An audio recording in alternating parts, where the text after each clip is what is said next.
முதல்ல ஹஃபீசுல்லா முதலமைச்சர் கடிதம் எழுதியிருக்கிறார். இன்றைக்கி அமைச்சர் அதற்கான எதிர்வினையும் ஆற்றியிருக்கிறார். ஒட்டுமொத்தமாக இந்த எதிர்ப்புகளை எப்படி புரிஞ்சுக்கலாம்? நேற்றிலிருந்து வரக்கூடிய இந்த எதிர்ப்புகளுக்கான முகாந்திரம், இப்படியான எதிர்ப்பு அவசியமா?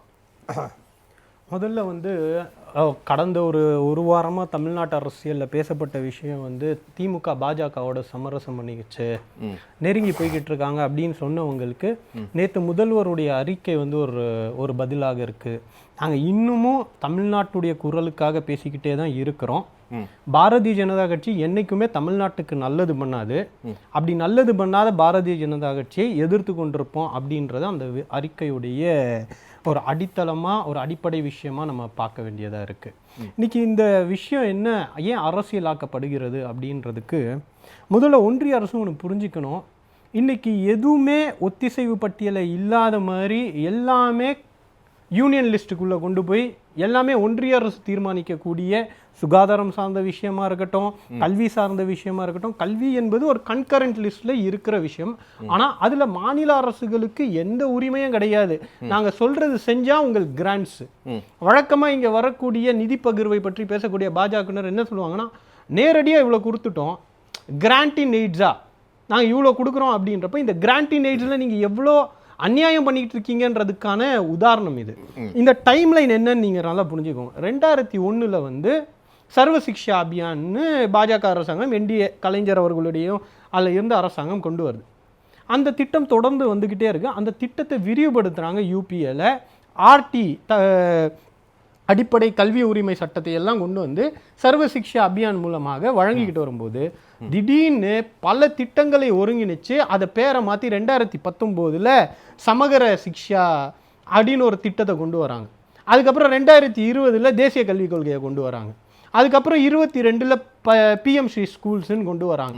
இதெல்லாம் கொண்டு வந்துட்டு 2020 இவங்க கொண்டு வந்த ஒரு திட்டத்தை நீங்கள் கடைபிடித்தால்தான் 2022 நாங்கள் கொண்டு வந்த பிஎம் ஸ்ரீ பள்ளிக்கூடங்களை நீங்கள் திறந்து வைத்தால்தான் உங்களுக்கு 2001 வந்துட்டு இருந்துச்சுல்ல அந்த பணம், அந்த திட்டத்துக்கு நாங்க பணத்தை கொடுப்போம் அப்படின்னு சொல்றது எந்த விதத்துல சொன்னாங்க? இதுல திட்டமிட்டு இந்த பிஎம் ஸ்ரீயை மட்டுமே நம்ம எடுத்துக்கிறோமே, இதை ஏற்றுக்கொள்ளாத மாநிலங்கள் 5: டெல்லி, பஞ்சாப், கேரளா, தமிழ்நாடு, மேற்கு வங்கம். இதெல்லாமே எதிர்க்கட்சிகளால் ஆளக்கூடிய மாநிலங்கள். குறிப்பா அந்த மாநில கட்சிகள், முதலமைச்சர்கள் பாஜக அரசை தீவிரமா எதிர்க்கக்கூடியவங்க. அப்ப மத்திய அரசு ஒரு திட்டம் கொண்டு வரும்போது எல்லாரும் ஏத்துக்கிறாங்க, எதிர்க்கட்சி ஆளக்கூடிய மாநிலங்கள் மட்டும் ஏத்துக்க மாட்டேங்கிறாங்க, முரண்டு பிடிக்கிறாங்க, இல்ல நீங்க சொல்றதை நாங்க கேட்க மாட்டோம் அப்படின்னு சொல்றாங்கன்னா, அப்ப இதை எப்படி நம்ம வேறுபடுத்தி அதுல வேறுபடுத்தி பார்த்துறதுக்கு ரொம்ப ரொம்ப சாதாரணமான விஷயம். இந்தியா என்பது ஒரு ஒற்றை மொழியை, ஒற்றை ஆதிக்கத்தை ஏற்றுக்கொள்ளக்கூடிய ஒரு கூட்டாட்சி நாடு, பல பன்முகத்தன்மை கொண்ட நாடு மட்டுமல்ல, பலதரப்பட்ட மக்கள் கொண்ட நாடு மட்டுமல்ல, பல தரத்தில் அரசாங்கங்கள் இருக்கக்கூடிய நாடுகளும்.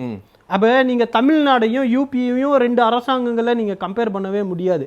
இங்க இருக்கக்கூடிய ஜிடிபியோ, இங்க இருக்கக்கூடிய ஜிஆரையோ நீங்க கம்பேர் பண்ணவே முடியாது. இங்க கொண்டு வந்து பிஎம் ஸ்ரீ ஸ்கூல்ஸ்ன்றதே எவ்வளவு பெரிய ஒரு ஏமாற்று வேலை. எங்க இன்ஃப்ராஸ்ட்ரக்சர் இல்லையோ, எங்க ஏமாற்று வேலைனா எதுக்கு நான் சொல்றேன், ஏன் சொல்றேன் தவிர்த்து மத்தவங்கள ஏத்துக்கறாங்க? ஏன் அதெல்லாம் பாஜக ஆளக்கூடிய மாநிலங்கள் வேற என்ன பண்ண முடியும்? இந்த தவிர பல மாநிலங்கள் வேற எந்த மாநிலங்கள் வேறகளும் ஆண்டுகிட்டு தான். அதுக்கு தான் நான் சொல்றேன் பலதரப்பட்ட பல தரங்களை கொண்ட அரசாங்கங்கள். இங்க ஜிஆர் 50 ஓகேவா? நீலகண்டன் ஒருத்தர் புத்தகத்தை எழுதியிருக்காரு, நார்த் வெர்சஸ் சவுத்னு. அதுல ரொம்ப குறிப்பிட்டு எழுதுறாரு, நேஷனல் எஜுகேஷன் பாலிசி 2050 என்ன இலக்குன்னு வைத்திருக்கிறதோ அதெல்லாம் கடந்து போன ஒரு மாநிலத்துக்கு திரும்ப நீ அதை பண்ணு அப்படின்னு சொல்றதே எந்த அளவுக்கு ஒரு பாலிசியில பிரச்சனை இருக்கு, ஒரு ஃபால்ட்டி பாலிசின்றதை யோசிங்க.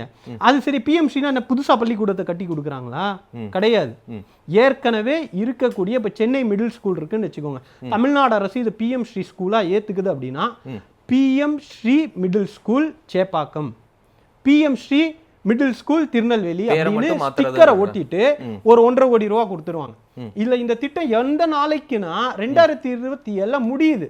இது முழுக்க முழுக்க ஒன்றிய அரசுடைய திட்டமும் கிடையாது. It's a central sponsored scheme. 60% ஒன்றிய அரசு கொடுக்கும், 40% மாநில அரசு கொடுக்கும். இப்ப பிரச்சனை நாங்க ஏன் இங்க எதிர்த்துட்டு வரோம்னா, பிஎம் ஸ்ரீ ஸ்கூலுக்கும் யார் யாரெல்லாம் தலைவர் ரொம்ப தெளிவா அறிக்கையில சொல்லியிருக்காரு, புரிந்துணர்வு ஒப்பந்தத்தை பிஎம் ஸ்ரீ பள்ளிக்கூடங்களுக்கு போட்டவர்களுக்கு நிதியை கொடுத்துருக்கீங்க, நாங்க மிகப்பெரிய கோரிக்கையா வச்சிருக்கோம், பிஎம் ஸ்ரீ ஸ்கூலை நாங்க ஏத்துக்க தயாரா இருக்கோம், ஆனா அதில் சில நிபந்தனைகளை நாங்கள் வைத்திருக்கின்றோம், அதை மாத்துங்க அப்படின்னு நீங்க சொல்றீங்க. ஏன் மாத்துங்கன்னு சொல்றோம்.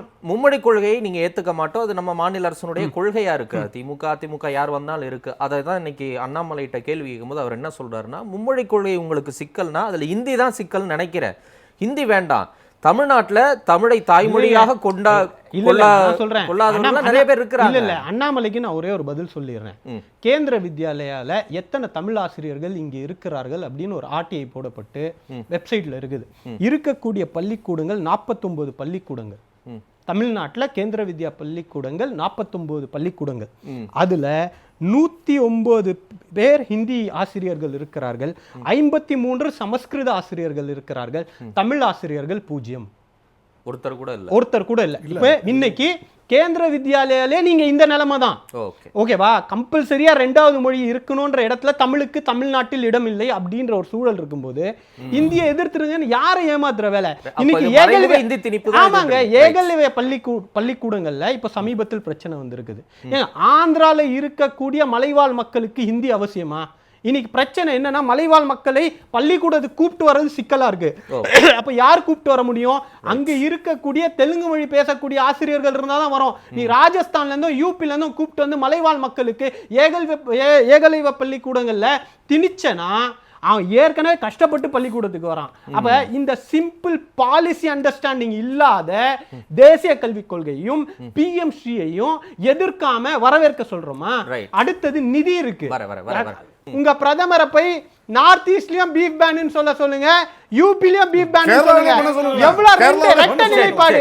பிங்க் ரெவல்யூஷன் எக்ஸ்போர்ட்டை தடுத்து நிறுத்த சொல்லுங்க, மாட்டு நிச்சய தடுத்து நிறுத்த சொல்லுங்க எக்ஸ்போர்ட்டை. இந்த சப்ஜெக்ட் வந்து பவர் சொல்லக்கூடிய எங்கேயுமே பீஃப் பேன் சொல்லவே இல்ல. ஏங்க என்னங்க பிரச்சாரத்துல போய் பாருங்க கோவால. சரி, பாஜகவுடைய நிலைப்பாடு தானே அது? பாஜகவுடைய நிலைப்பாடு தானே? யூபில பீஃப் வேணான்றது பாஜக நிலைப்பாடு தானே?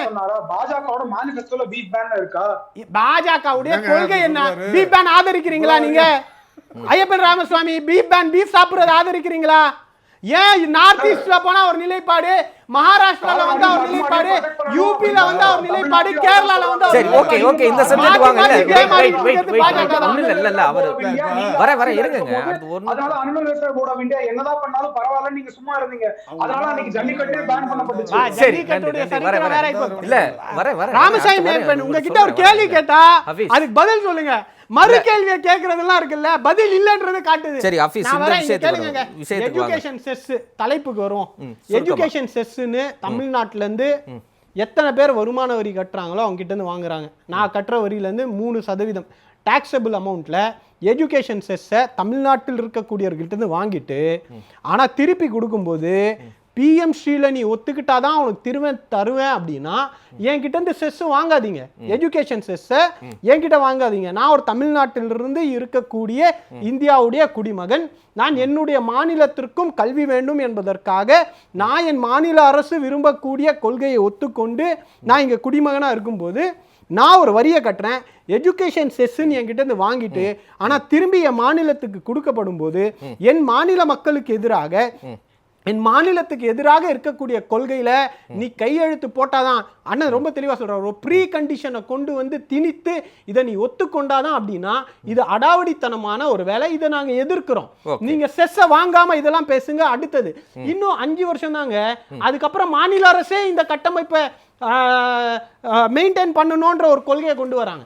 அதாவது இதுல என்னன்னா, இந்தியா முழுக்க 18,000 பள்ளிக்கூடங்களுக்கு நீங்கள் பிஎம் ஸ்ரீக்கு நிதி தருவீர்கள், ஆனா செஸ்ல இருந்து எங்க கிட்ட பணத்தை வாங்கிட்டு, எங்க கிட்ட இருந்து ஜிஎஸ்டில இருந்து பணத்தை வாங்கிட்டு திரும்பி கேட்டா ஒரு மாநில உரிமையை மீறக்கூடிய ஒரு நிர்பந்தத்துல ஒத்துக்கிட்டு அச்சுறுத்தி மிரட்டி வாங்கினாதான் நாங்க கொடுப்போம் அப்படின்னு அதை பத்தி வாயே திறக்காம, அதை பத்தி எதுவுமே பேசாம கடந்து போய் இப்படி கொடுக்குறோம் அப்படி கொடுக்குறோம். இப்போ பிரச்சனை நீங்கள் எஜுகேஷனுக்கு நிதி 20,000 கோடி கொடுத்தீங்களா இல்லையான்ற விவாதம் கிடையாது. இன்னைக்கு பிஏபியில் நீங்கள் ஒத்துக்கிட்ட அந்த நிதி. இன்னொன்று வந்து இது வந்து பிஎம் ஸ்ரீ அந்த சர்வர் சமகர சிக்ஸாலாம் இருக்குல்ல, அதில் பல காம்பனன்ட்ஸ் இருக்கு. ஆர்டி ஒரு காம்பனன்ட் இருக்கு, அதில் எத்தனை காம்பனன்ட்ஸ் இருக்கு பாருங்க. டீச்சர்ஸை ட்ரெயின் பண்றது, பொம்மை வாங்கி கொடுக்கிறது, ஸ்கூல் டிராப் அவுட்ல இருக்கக்கூடிய ஓபன் ஸ்கூலிங் அசிஸ்டன்ட், இத்தனை வேலைகளை செஞ்சுதான் நாங்க வந்து 50% ஜிஆரை கொண்டு வந்திருக்கோம். இதுக்கு முன்னாடி நீங்க கொடுக்காம கூட செஞ்சிருக்கோம். ஆனா இன்னைக்கு காலத்தின் கட்டாயம் இந்த நிதி தேவைப்படுகிறது. மாநில வருவாய் குறைந்திருக்கக்கூடிய இந்த நேரத்துல நியாயமாக தமிழ்நாடு அரசுக்கு கிடைக்க வேண்டிய நிதியை கொடுக்காமல் மிரட்டுவது, அச்சுறுத்துவது என்பது பாஜகவுடைய மனநிலை தமிழ்நாட்டை பொறுத்தவரையில எப்படி இருக்குதுன்றதை காட்டுறாங்க. பாரத புரட்சிகள் என்ன சொன்னாரு, எங்களுக்கு பிரதிநிதித்துவம் இல்ல, நீங்க இந்த மாதிரி செஞ்சுக்கிட்டு இருந்தீங்கன்னா இப்ப இல்ல 2024 இல்ல 2124 கூட பாஜக ஒரு சீட்டை கூட இங்க ஜெயிக்காது அப்படின்றத நான் இங்க பதிவு செய்வேன்.